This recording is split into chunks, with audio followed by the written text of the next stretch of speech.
வணக்கம், என் பெயர் doctor Karthik Natrajan. Chennai synapse pain கிளினிக்லேருந்து பேசுகிறேன்.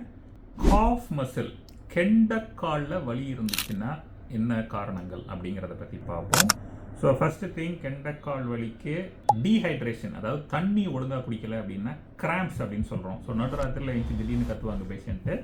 ஸோ தண்ணி நிறைய குடிச்சிங்கன்னா கெண்டக்கால் வலியை தவிர்க்கலாம். ரெண்டாவது, மெக்னீஷியம்னு ஒரு சால்ட் டெஃபிஷியன்சி இருக்குது. ஸோ சம்டைம்ஸ் டாக்டர் வந்து மெக்னீஷியம் சப்ளிமெண்ட்ஸ் அதை கொடுத்தாங்கன்னா கெண்டக்கால் வலி சரியாக போகலாம். மூணாவது காமன் ரீசன் வந்து இந்த டிஸ்க் ஹெர்னியேஷன் சொல்கிறோம். ஸோ இடுப்பு வலி, முதுகு, கெண்டக்காலுக்கு அப்படியே ரேடியேட் ஆகுது, ஷியாட்டிக்கான்னு சொல்கிறோம்ல, இதனால் கெண்டக்கால் வலி வர்றதுக்கு வாய்ப்பு இருக்குது. ஸோ காமன் ரீசன்ஸ் வந்து ஒன்று, தண்ணி நிறைய குடிக்கணும், ஸோ டீஹைட்ரேஷனால் வரலாம். ரெண்டாவது, மெக்னீஷியம் சால்ட் கம்மினால் வரலாம்.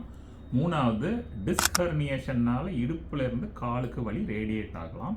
ஸோ இதான் வந்து கெண்டக்கால் வலிக்கான 3 காமன் ரீசன்ஸ். என்ன காரணம்னு கண்டுபிடிச்சு அதுக்கு தகுந்த ட்ரீட்மெண்ட் கொடுக்கணும். நன்றி, வணக்கம்.